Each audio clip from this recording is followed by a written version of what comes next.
Welcome to the Apple a Day podcast. My name is Michelle Apples. If you don't know me, I am the founder of the Christian Singles Hub, a space where Christian singles can be equipped with the resources they need to grow towards greatness, put their faith in action, and to date with purpose. Healthy relationships only come from healthy individuals. So join me every Wednesday as we interview some incredible guests and give you all the wisdom you need to steward your singleness better. We hope you enjoy the show, and don't forget to check out our website at thechristiansingleshub.com. Welcome back to another episode of an Apple a Day podcast. I'm your host, Michelle Apples. And last week, we talked about preparing for marriage. My husband is back again for part 2, but this time, instead of preparing for marriage, we're going to talk about lessons we've learned since being married as newlyweds. I hope this gives you insight. This gives you a little bit of, what's the word I'm looking for? Encouragement, but also, yeah, shows you like the realities of marriage rather than, so often we see these Instagram filters of what marriage looks like. Or you see the opposite, where people literally overshare on Facebook all of their problems. And so, yeah, we want to give you a little bit of both, of the good, the bad, the ugly, the joys of marriage, and everything in between. So tell us, what lessons have you learned since we got married? Wow. I've learned that waiting is important. Not settling for to just have a relationship. That truly waiting on God for your person is the most amazing thing because you can rest in that. You can know that He's brought you the right person that will be there, that will give you everything that you need here on earth to do life.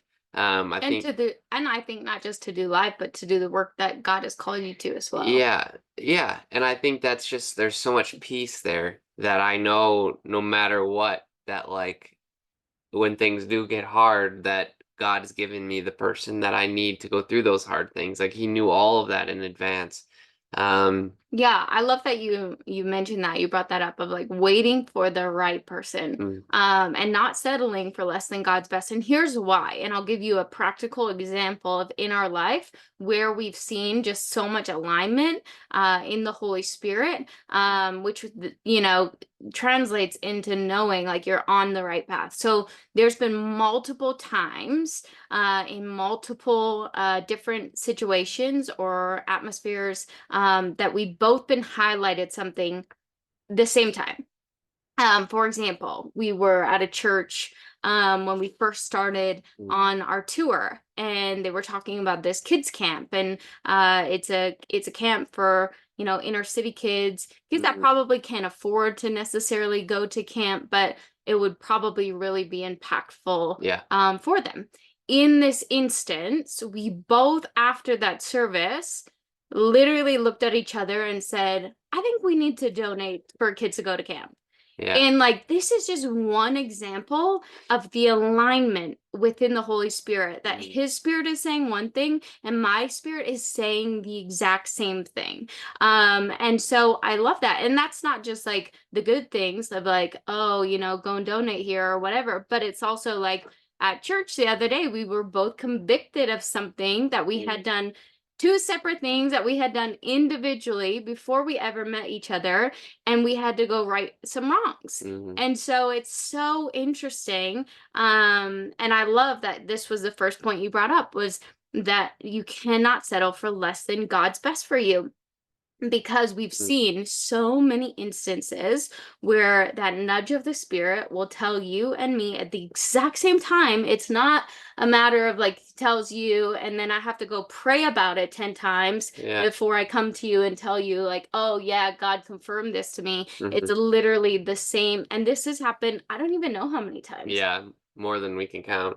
So I think that is a great lesson. Number one is like when you find God's best for you, like don't settle. I think we know too. And People always ask like, how did you know like that it was God's person for you? It's like I think so often we know, we just get Mm, stuck in the comfortable. I've talked to so many people who have been like, yeah, I don't know if I'm supposed to be in this. No, you do know that you're not supposed to be in it, but you're mhm, comfortable, so you're staying in it anyways. But trust me, when you wait for God's best for you, like he said, the waiting is so mhm. important because it's preparing you for the person God has for you. And it's so important to ensure that that alignment is there. Yeah. Yeah, I think the other thing too that, I wanted a relationship. I was hungry for that, but I also was in okay not to have, like, I was doing my own thing and enjoying life.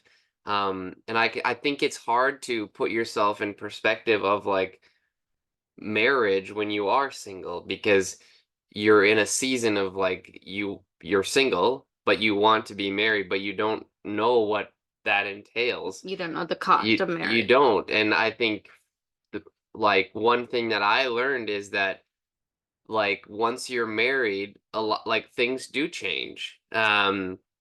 Your time is divided, the things that I think you know subconsciously, but you don't really know Or until you just you're take in them it, for granted. or you Like, take them for granted. Yeah. yeah, I don't know if subconsciously you even understand it. It's like you might know. Like, of course, the Bible tells us when we get married, our time is divided. I mean, I can tell singles that all day, every day until I'm blue in the face. But Yeah. until they actually step into that and experience that for themselves, it's a very different thing. It's like you still think, I mean, I'm a very independent person, very independent. And so, like, that has been a struggle for me is like walking a marriage and now having someone who I have to show my ugly crying to, Mm, who I have to be vulnerable in front of and to, who I don't get, especially living in an RV, like you don't get privacy no. at all, No. and so it's like it's those things that I think, yeah, we take for granted in our singleness because we don't really understand the ways they will shift in marriage. Yeah, and I think too, I think about,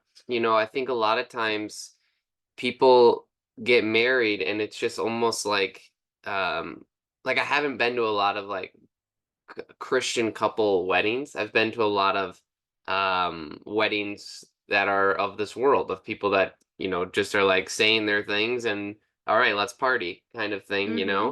And truly it's like those words that you are saying, if you're equally yoked, like they hold a lot of weight. And I'm not saying that some like crazy thing happened once we said I do, but there's a weight that's there, like Hmm. that you don't have that weight in your, even in engagement, or it's like as soon Well, as now you, you're in a covenant. yeah, like, and that's real, and that's what I'm trying to like, what I'm getting at is like your this is forever. And I think so often our world has said like, well, I don't know, like not like we're just doing good, and like, and our relationship, we were having so much fun and everything, and we still are, but I can feel the weight now. You're like my responsibility and Hmm. to take care of you, and you were before, but there's just that Yeah, heaviness I that's think there's there. like a new pressure of like wow, like I am one with this person, in sickness and in health, in good and in bad, Yeah. and truly like meaning that. Yeah.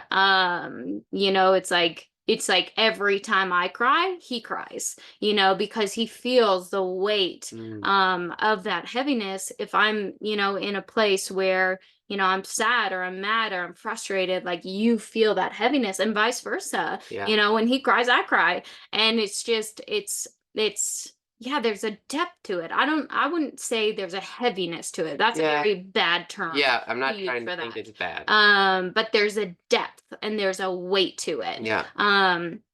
And I think that yeah, that you are now one with each other. You are one. You feel what the other person feels. You experience what the other person Mhm. experiences. And so yeah, I think that's something that you don't really comprehend No. before you get married and experience that weight of being one with another person. Yeah, which I think really like goes in tail with like make sure that you're marrying the person that God And for has the right for you, and for reasons, the you right know, reasons. not Yeah. just I'm getting older and I want children, so I'm just gonna like go get married. Yeah. We've seen that, you know. Um, we've also seen people again that are just like men together for so long and they're just comfortable, or you know, and you know, people always ask again, like, how do I know that this person is the one? Well, are you doing things in a God honoring way? I mean, we know you know, people that literally have been living together for years and they're not married and they've been Mhm. together for like a decade and like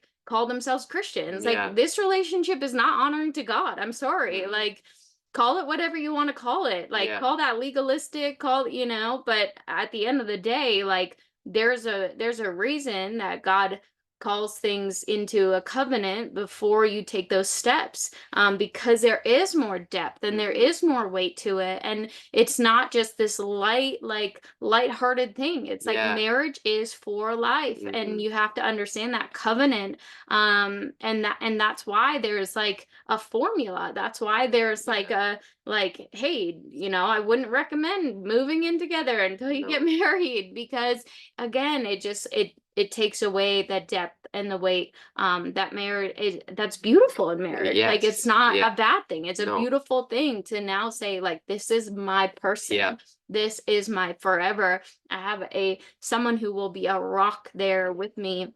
Mhm. Yeah. Yeah, it's truly amazing. Because when you do go through things, and when you know, like when you work through things, it's it's just a beautiful process. Like, is it hard? Yeah, it's hard. But there's like there's something there. You're not just fighting just to fight. You're fighting for your Hmm. person, and you're one. Like you're fighting for your relationship, for and so like every day you want to show up and but be your best and help your spouse out, or whatever that looks like. And I think that is fun when you know that the other person is equally yoked with you, and running the same race, and it's truly amazing. Hmm. But I also think that there is so much heart in that as well, because like we've talked about before, there are times, you know, when I've been going through a lot this year, and like there's been times where I've just like bawled my eyes out, Mhm. and like there's nothing you can do about it. It's like Yeah. nothing you can fix, and you're such a helper and such a Yeah. fixer, you know, and so often it's like we want like because we feel the depths and the weight of each other's emotions, like if you can't fix things, if you can't help the Mhm. situation, that is probably one of the hardest things. Yes. Like, you know, it's one thing when like, you know, I'm sad because of XYZ and you can go do XYZ for me and like Yeah. figure it out and we can figure it out together. It's different when there's no solution to the problem. It's just truly trusting the Lord. Yeah. Um Ooh, that's good. Yeah. and so, you know, that's also challenging, is like when you can't fix a problem, you just truly have to surrender it to the Lord. Mhm. As the man, I think you take on that like responsibility of like, I want to lead and I want to, you know, right the wrong and I want to fix the thing. But, Mhm. you know, there's things you can't. And I know that really challenges you. Yeah, it does. Yeah, because everything you want to do is to make sure that your wife is comfortable and loved and feels good. And when you can't do anything to help that, especially with your wired like I am, where you just want to help and do whatever you can to, um, it's very challenging. But I think it brings you closer to the Lord, because you know that your help comes from Him, and Hmm. that I know that I can pray for Michelle. I can pray to the Lord for Michelle, and do everything I can, and know that He's got her, because first and foremost, that's number one. But that still is very challenging because you physically can't do anything. Hmm. Um, but yeah, I think it stretches you, it grows you, and it grows you closer to one another as you grow closer to Him, which is really a beautiful thing. Hmm. What else have we learned? I think the big thing for me is that, and we talked a little bit about this last week, but is about communication. Um, I would say, and it's funny because like when you ask older couples, they always do this. They always ask couples that have been married for like What's the secret? 50 years, or their 50th anniversary, what's the secret? And a lot of times you hear like, don't go to sleep without saying I love you and making sure that everything is like you're good. And other times you hear communicate, talk, and share what's on your heart. And I think that's really easy to say, Mhm. but I got in the habit of like even the little things that I was like feeling in my heart, I would share with Michelle like very early on. And sometimes she'd like, babe, I like a word w- vomit, like, yeah, okay, what do you like? cool. Yeah, I was like, what are you saying? But it's like getting into practice of like when you can share little things like that that aren't really anything, it allows you to share It the just hard things. yeah, and I think it just allows, like, it's almost like that permission, like, "Oh, well, I've already shared all of this, so, like, what's another thing?" Yeah. And I think that's the difference between, like, keeping things hidden in the closet, and allowing Satan to, like, almost tell you, like, "Oh, don't do this. Don't, like, keep things hidden, keep things in the dark," rather Hmm. than, like, bringing things to the light. I think always bringing everything into the light, Mm, is so important. And then as a spouse, as a partner, encouraging that and, like, being gracious when they do that. Like, don't just, I don't know if you've ever, like, been like, "Hey, babe, this on my heart," and I've, like, ever snapped at you or, no. like, ever been rude about it Mm, or ever been like, "Okay," like, whatever. It's like, "No, thank you so much for, like, sharing that with me," even though sometimes I'm like, "Why are you sharing that yeah. with me?" Like, "Whatever, like, I don't care," Yeah. like, but it's really, being graceful, and showing your partner grace even in the little things, Hmm. because then when the big things come, it's like there's not even a No. hesitation in their mind to share things with you, because, like, you just have that open communication, and you just have Hmm. everything is already brought to the light. So, it's not as hard, not as challenging. um yeah, and I'd say, like, encouraging one another as well, like, um in that, and, Hmm. like, when you bring things up, like, being, like, proud that you are bringing those Yeah. things up, rather than, again, like, being petty. Like, as a woman, I think so often we can be emotional and very petty about things. And I think we can be wired that way. Mm. But I think it just really allows open communication when you don't do that. Um, yeah. Yeah, and I think that communication is the one thing that will get you like through so much because like yes, you're going to argue. Yes, you're going to have But I don't know if we've ever really argued. no, but what I'm saying is like you're going to have indifferences. You're going to have like sometimes something's going to come up, but what I was trying to say is that like communication, if you communicate the right way, you'll never have like this Blow up blown out, fight. you hear a lot of times and like about people that are like, oh, I haven't talked to her in 2 days, or I haven't talked to him in two Yeah, days that's or like crazy. that's craziness. Like if you communicate the right way, and like it's one thing that I've learned too, because sometimes I'll be like, well, I thought I did the right thing, and I'll try to explain that I did the right thing, but really all that's needed is just I'm sorry, and how can I do it better, or how did I, and communicating and learning from one another of like how did that affect this person and how did that affect that person, and then making sure that you walk that the next time and you learn from it.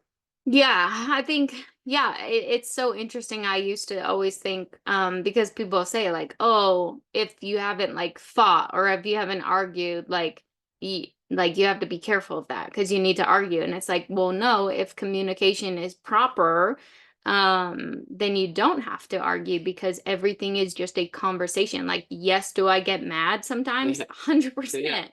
But I'm never yelling at him. Right. I'm never demeaning his character. I'm Hmm. never, like, freaking out. It's simply like a conversation of, like, and like he's just said, like, he'll try to explain himself. And I'm like, look, it doesn't matter what you thought you did. This is how it was perceived from Hmm. me. So therefore, like, that's why I'm feeling the way I'm feeling.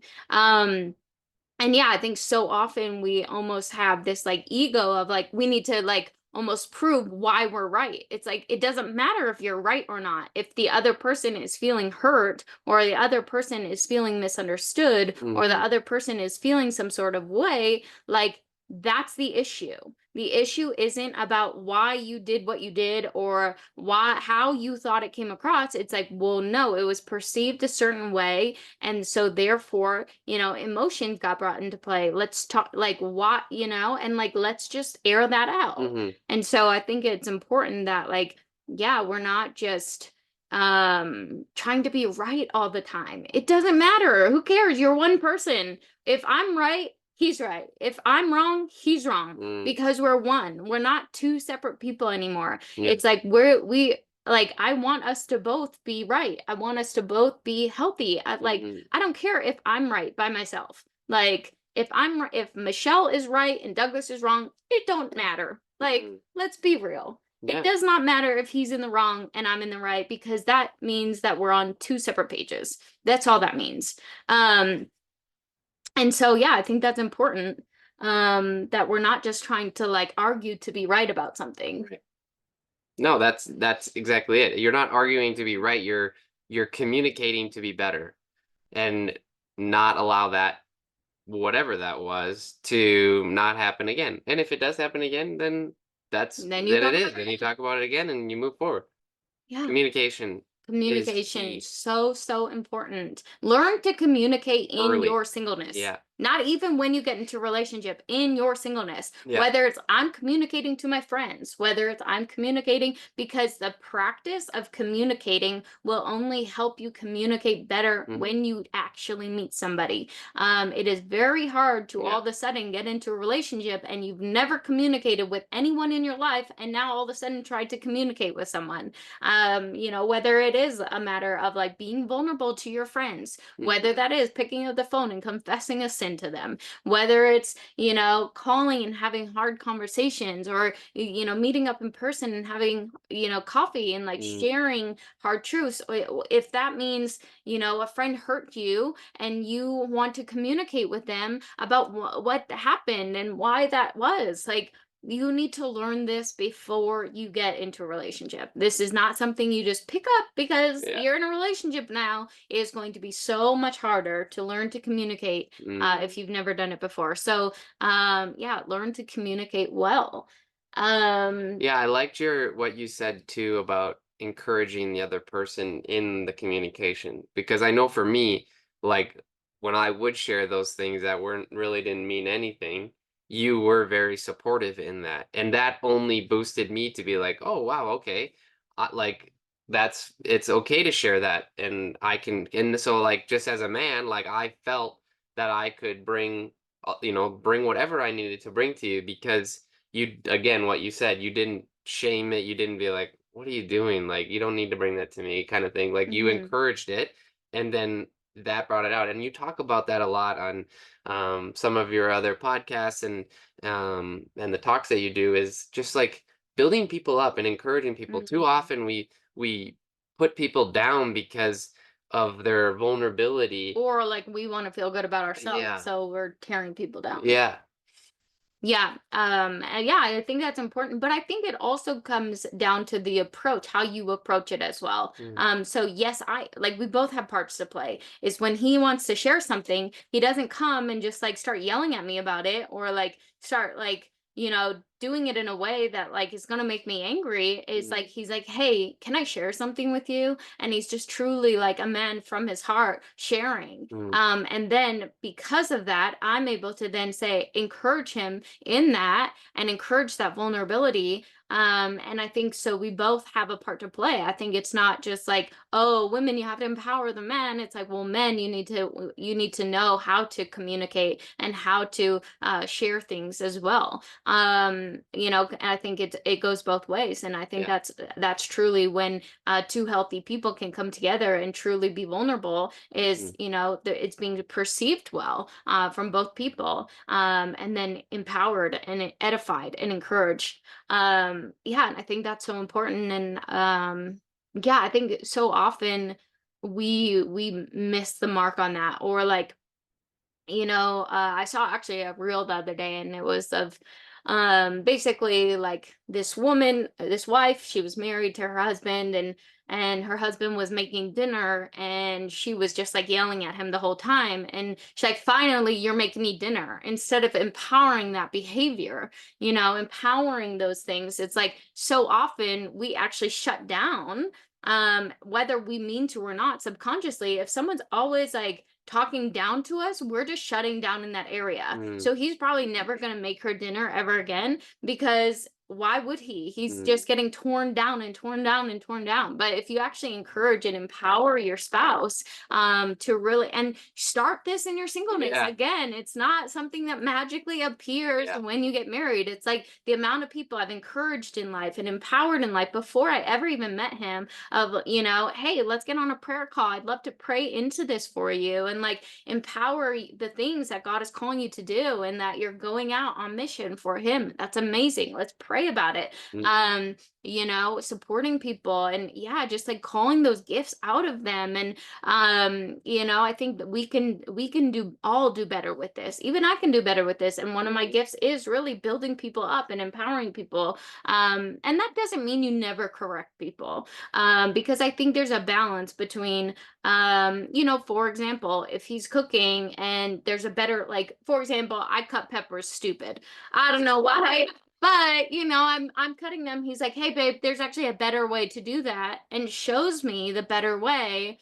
Not to call me down, but to, hey, if I can teach her something better or something else, or a preference, for example, I don't like meat. I'm very like weird about meat. I'll eat a few types of meat, but not many. For me, it needs to be cut up very small. It can't be these large chunks of meat. It just weirds me out. So if he makes dinner and all my meat is really large, I'll be like, "Hey, babe, thank you so much for making dinner, but next time, can you just chop the meat a little bit smaller, because I'm weird about that stuff." mm, Or I made dinner and put way too many onions in it. I don't like onions. So I was like, "Hey, we need to not put so many onions in the next dish." So that doesn't mean that you can't correct, you can't teach, you mm, can't, help each other be better. But it's, again, how you approach the situation, and not calling them down or talking down to them, or but really like, hey, like, this is something that could improve it next time. yeah. And so I think, yeah, there's a balance between that, because again, if someone's doing something like really poorly, you're not going to just let them do it for the rest of their life. Like, they're never going to learn if you teach them, but the approach is so important. Yeah. You make dinner a lot, and Yeah. it's amazing. Anything you got to say on that one? Well, you're a better cook than I am. I just enjoy doing Oh it. man, I hate cooking though. So he cooks a lot more than I do. Which most people probably find weird, because, people think the role of a wife is to cook. You gotta get that out of your heads. Yeah, let's talk about roles of Mm-mm. marriage, because I often see this a lot. Um, Especially if you're a really conservative Christian, you think, the wife needs to cook and clean, and the man needs to go be a provider. And again, I think we talked about last week how, like, on the table talk, like, people are like, "Oh, a woman can't earn more money." And I was like, "No, no, you are one. Your Yeah. money is his money, and his money is your money." Mhm. And so let's talk a little bit about that. Like, how do you see roles in a marriage? Yeah, I think I see it as one. And the reason why I say that is because you have to be 100 in your relationship. She's putting in 100, I'm putting in 100. It's not 50-50 or 75-25. The moment you start doing things and expecting a return, or I did the dishes, so now it's your turn to do the dishes, or I did the laundry, so now you're up, you're going to do the laundry. That is so bad, and it Yeah, will lead to so much, because here's the deal. resentment. Yeah, like, those things are going to come back up and be like, "Well, I did the dishes the last 5 times." And when you get in an argument and you're not communicating well, those are the things that are going to come up. Because you're not doing it for the love of your spouse, you're doing it because you're trying to get something out of it. That's good. And I think when you look at roles in our family, it's everybody picks up the weight. Like, whether Yeah. I do the dishes and she's going to do the laundry, or I do the dishes, and whatever. Like you just pick each other up, and you don't ever say, well, it's your turn, or your this is your job Mhm. now. Like mowing the lawn and like those things. Like as a man, I like to do that stuff. But I've also mowed the lawn She before. has. And that is what's so beautiful, because there isn't a, well, she's gonna do this and I'm gonna do this, or I'm the man, so I'm gonna do that.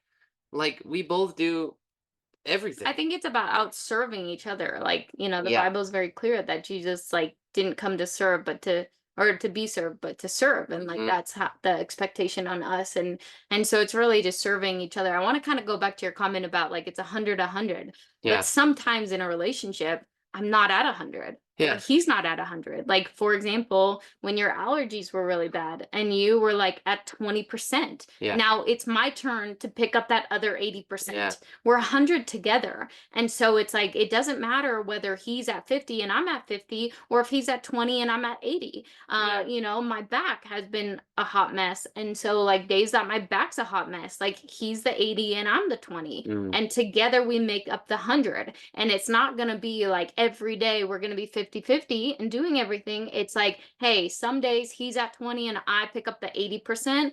Some days I'm at 20 and he picks up the 80%. But it's never like, oh, you've been at 20 for a week now and I've had to fill in my 80%. Yeah. It's a matter of like, no, we pick each other up when we're not at our 100%.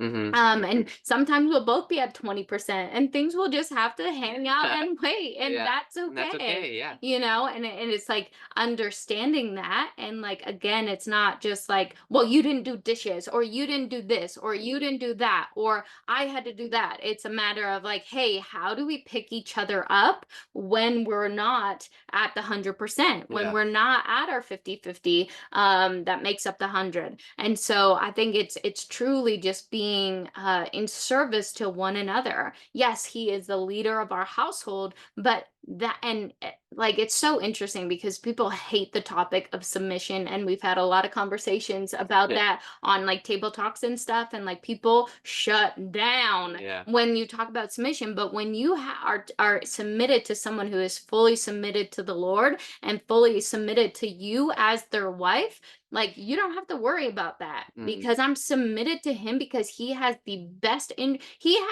my interest in his heart over his own. Mm. And so therefore if he makes a decision, or if he makes like a hey babe, I think we need to do this, it's not out of spite, it's not out of resentment, it's out of, hey, this is going to better you, so we're going to do it. Mm. And so I think that's, and again it goes back to making sure you're marrying the right person that God has for you, Yeah. because submission to the wrong person is a nightmare, Mm. because they're going to lord that power over you rather than, hey, I'm going to use the power to actually empower you to Yeah. do all that God has called you to. I don't know of anything that Douglas wouldn't do for me, and to make sure that my interest is actually above his, which is so selfless. Mm.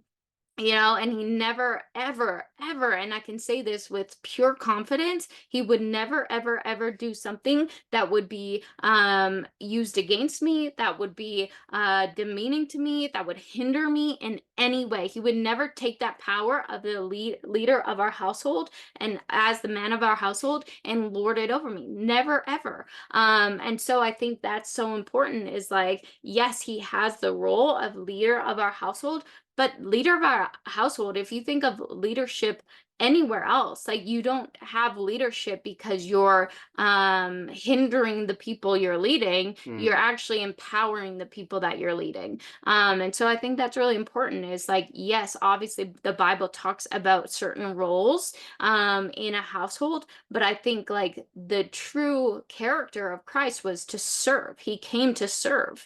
So if we're serving each other like that, then we're going to be a healthy marriage. Yeah, I was thinking about like just the importance of getting around other godly couples. Like go watch other godly couples and you will see this to a T. Like if you go have dinner at someone's house and they're a Christian couple, a godly couple, Like you will see the little things. You'll see the husband cleaning up the table or like, and it's not even that, like, I don't know how I'm trying to say it, but it's I think about it in the fact that like as a man, I think the world is saying the wife needs to do everything, like cook and clean and all the things, right? And then the And man has to do all the manly right, things. and it can get very easy for the guy to sit in his lazy boy and let the wife do this, and now that's her job. And instead of getting up and being like, "Hey, how can I help you?" It's almost become this thing where it's this comfortability where it's like, I don't know how I'm trying to say it, but it's like if it just keeps happening, like Mhm. that same thing, almost like when we do things, it's encouragement of like, okay, I'm gonna do the dishes and you're gonna do this, and we don't even say it, just we do it. Yeah. Where Yeah, we don't even say it. no, It's we not just even a do it. matter of like, "Oh, babe, you're gonna do this, I'm gonna do this." It's like we just get up and start doing things. Yeah, and so like I think as a man, we can lead very well. Like if we go do something, it's going to encourage the other person. So, And for vice example, versa. vice versa. So, for example, if a man is just letting his wife do all the things, like there's not really an encouragement there for it's just almost like she has to do it. Now, if a man gets up and goes and Like starts you're doing a the team. dishes, You're a partnership. it's You're a like, oh team. yeah, like oh wow, like okay, like there's that I don't know, there's just something there when you're working together.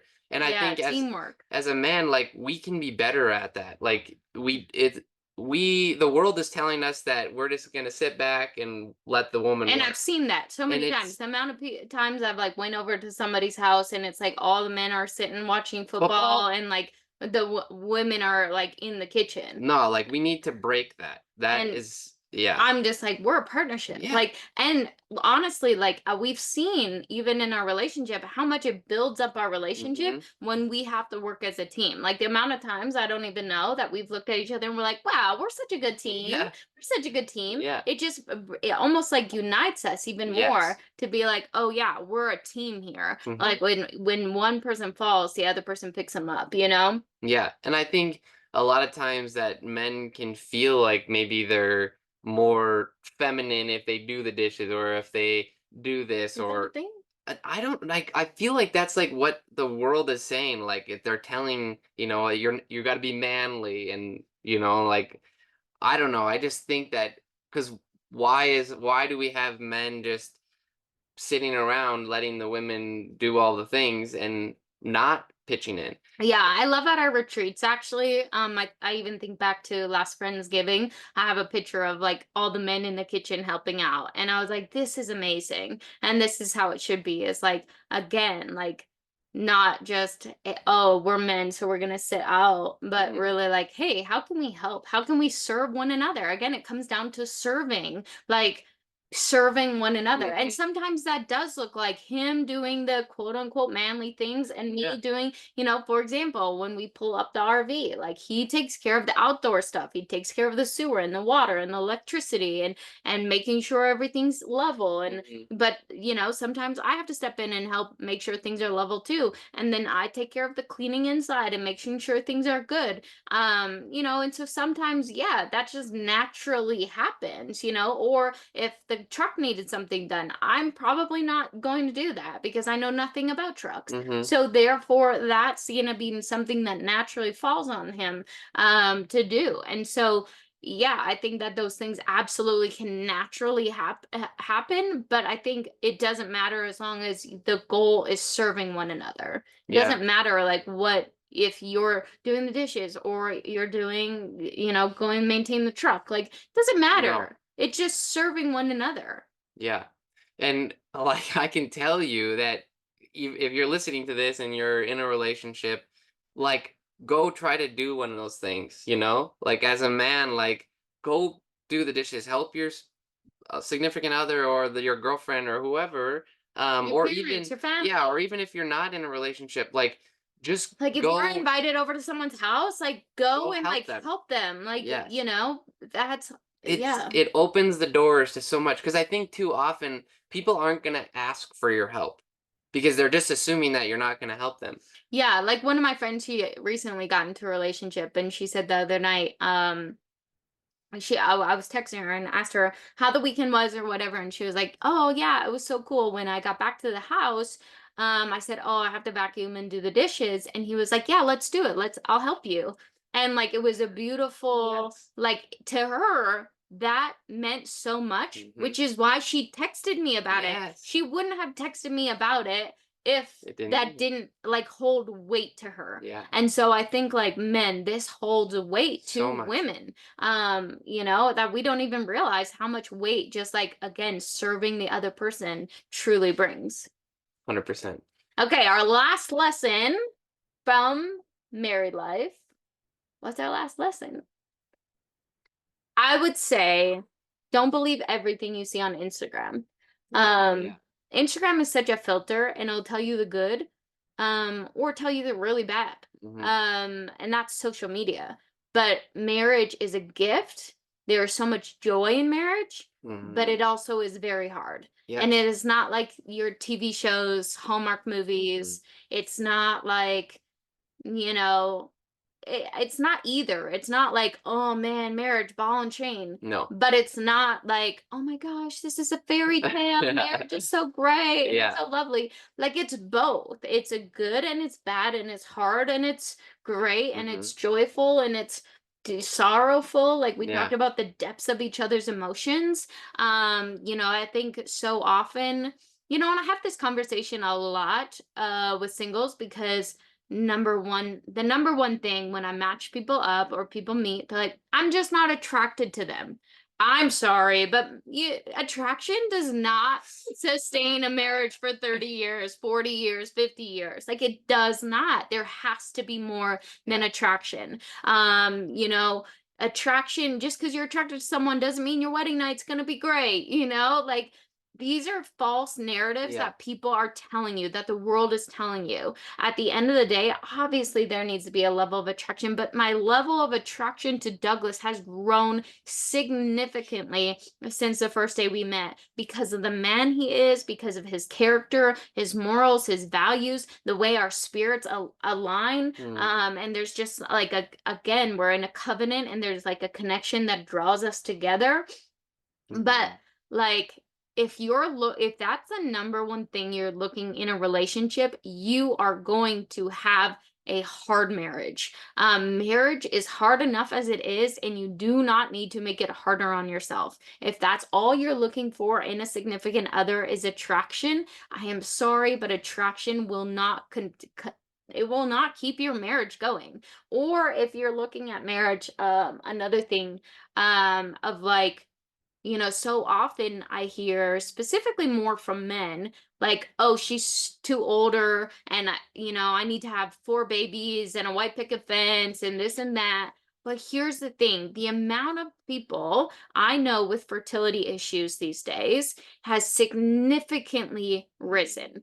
And that doesn't mean that God is not gracious, and that doesn't mean that God can't give good gifts, and that doesn't mean that God can't do the impossible because he can. But you will not stand in that journey of that if the only reason you got in that marriage was for a wife that's going to pop out babies. I have this conversation a lot with people because here's the thing is you are not promised four children in a white picket fence. And so, yeah, I think not coming out up with false narratives in your head about what's going to happen, but really being surrendered to the Lord and say, God, I just want a marriage that is honoring to you. I want a Hmm. marriage that's going to make impact for the kingdom. Because when you start making these false narratives in your head of what's going to happen, and that's the reason you get married, or that's the reason you get into a relationship, whether I'm going after someone because they're attractive and we're going to have great sex, it's probably not going to happen. Or I'm going after someone who can have, is younger because they can have four babies. Guess what? That's not promised to you. Um, and so really making sure that you are going after a person for the right reason because their character is great. That character is going to sustain your relationship longer than attraction every single day of the week. 100%. Their morals, their values, do they share alignment in faith? Are you guys aligned in where you're heading together? And that's not, hey, I want 4 kids. You want 4 kids? Okay, great. It's like, hey, okay, desire a family. Amazing. If that's what you desire, then make sure someone is aligned in that. Mhm. But don't put these false narratives in your head about what the future entails, because you do not know the future and tomorrow is not promised. Make sure that because marriage is for life. Marriage is a covenant between you two and the Lord, and it is for life. And so, I've heard horror stories, and I don't wish this on anyone, that literally someone got married and the next day her husband gets paralyzed, Mm. or like something tragic happens. You are committed to that person for 100%. life. Mhm. And so there is a weight to that, ensuring you are marrying someone for the right reasons, not because of the false narratives that you have made in your head that either the world has told you, maybe your family background, your family culture has told you. Mhm. Maybe it's something that you just felt like you're supposed to do, not actually, not that's not actually from the Lord, that's actually from something that was ingrained in you in childhood. So making sure truly that you are dating someone for the right reason, you are getting in a relationship with people for the right reasons, and that you are marrying someone for the right reasons. Yeah, and I think that I just want to touch on one thing, and it's sex, and that is because there's a reason why the Bible says to wait, and it's exactly what you just said. It's because as soon as that comes in, it's going to take away from any of the other things you just talked about. Now we physically have a connection with someone, and everything else goes to the wayside. I'm telling you that that is not going to last a relationship or make a No. relationship last. Like sex, I don't care how great it is. It's not going to Sex is about last. 10% of our relationship. Yeah, Like so much else takes more weight than our sex life. and the world is telling you the opposite. Yeah, everywhere you look. I mean, we can't even watch a movie these days without being like, "Oh my gosh." It's everywhere. Everywhere. Yeah. And that will not sustain a relationship, because if you're using sex as a mask to, like, literally mask over all the issues, Hmm. the issues are still going to be there. If you have financial problems, oh, it's okay because, well, we have great sex. The financial problems are still going to be there. If you Yeah. have communication issues, guess what? Communication issues are still going to be there. Mm. And so I think it's important that you don't just like mask over that, or like, again, it's like yeah, like you said, there's a reason the Bible says to wait, is because like there is a weight that happens when you are literally giving yourself to each other, Hmm. physically, and then now you're connected to that person in a new way. They call Yeah. them soul ties. Yeah. You are connected to that person in a new way, and sometimes that blinds you from seeing, the amount of people that have been blinded because they had sex before marriage, that they literally just kind of went into like a fairyland, and then all of a sudden they got married and found out the truth of who this person that they married, and it's heartbreaking. Hmm. And so, yeah, I think, yeah, don't allow that to be a No. mask and like blind you from seeing like what God actually really wants you to see.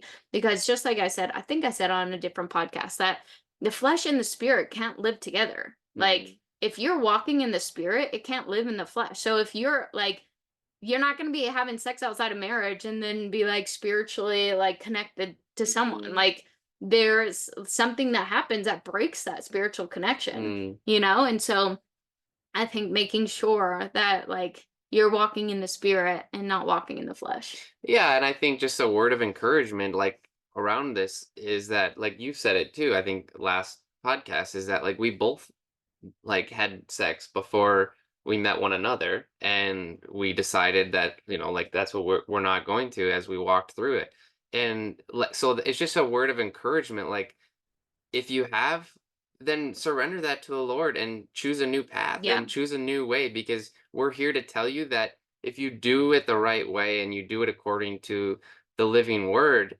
then it's going to make things that much better. And it's not going to be easy. I'm telling Yeah. you, it's not going to be easy. Like we walked through it. It's not going to be easy, Yeah. but it will set you up for success and allow you to um go down and make, like, I guess, just go down the right path that you need to go Yeah, down. it's like, well, I was reading this morning in the Bible, like going down the narrow path, like, Hmm. and it's like not a few find it. No. Like, not only a few find it. Like, Hmm. and so it's like if only a few find it, like be one of those few that walk through that path. And like it's not gonna be easy. It's hard to wait. It is challenging Hmm. to wait. And like, Challenging. and yeah, I love that you encourage people that if they have, because again, like we both had Yeah. past before we met each other, but we made a decision that Hmm. no, like God was going to be in the center of our relationship. We were going to honor him in this area of our life, and we stuck to that. And Hmm. it was a beautiful thing. And again, that doesn't mean that like, oh, you're going to have sex on your honeymoon or like the night of your wedding and it's going to be glorious and like all's going to be good, because you're now learning a new avenue of your relationship, and Hmm. you're two individual people having to come together and work through things. And like, but there's a safety in that. There's a safety in that, that vulnerability, because you've already built so much vulnerability in other areas that now that vulnerability can translate into that area of your life. Yeah. So I hope you enjoyed today's podcast. I hope it was encouraging to you. We have so much going on at the Christian Singles Hub, so make sure you check it out on our website, thechristiansingleshub.com, and we will see you next week on another episode of An Apple a Day. Thanks so much for tuning in to another episode of An Apple a Day. If you liked today's episode, why don't you go like it, share it, subscribe, maybe even send it to a friend, and don't forget to review us. It helps so much. We look forward to seeing you next week, same time, same place on An Apple a Day podcast.